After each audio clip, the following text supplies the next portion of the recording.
और यार इन्नियां वीडियो बनाइया टिकटॉक भी यूट्यूब ते भी यार कोई फायदा तो है नहीं वीडियो ते कोई साडी वेंदा नहींगा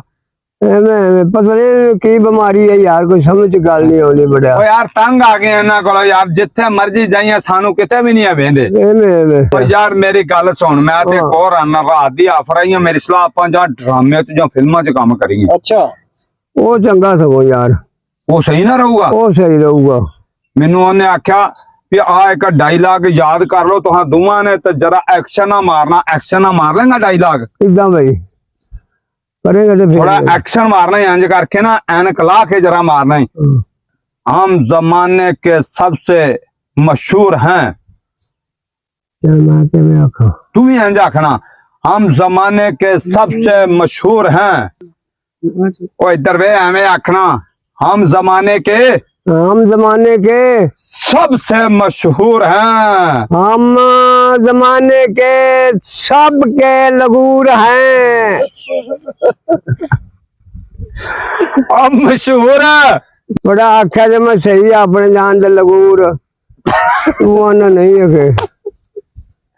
और यार डायलॉग है बाबा यार वीडियो दा इधर वेख सही तरह आखा तेज तेज आख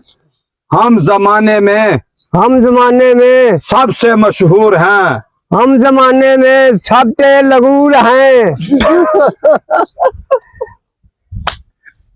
तू वाकई फिल्मा च सिलेक्ट है फिल्मा पढ़ा के ना पढ़ा ता तू आखी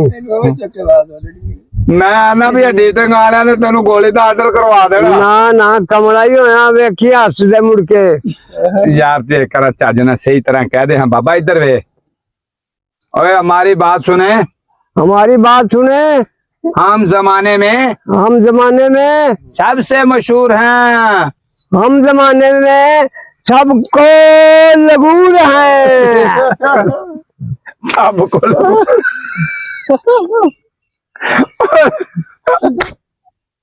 ये फिल्म बना ली है तू फिल्म मैं ना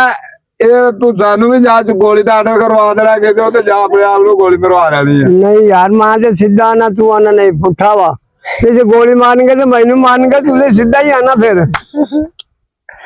यार इधर यार बंदे आखिरी डायलॉग ते दिल ना कह दे और दोस्तों हमारी बात सुनो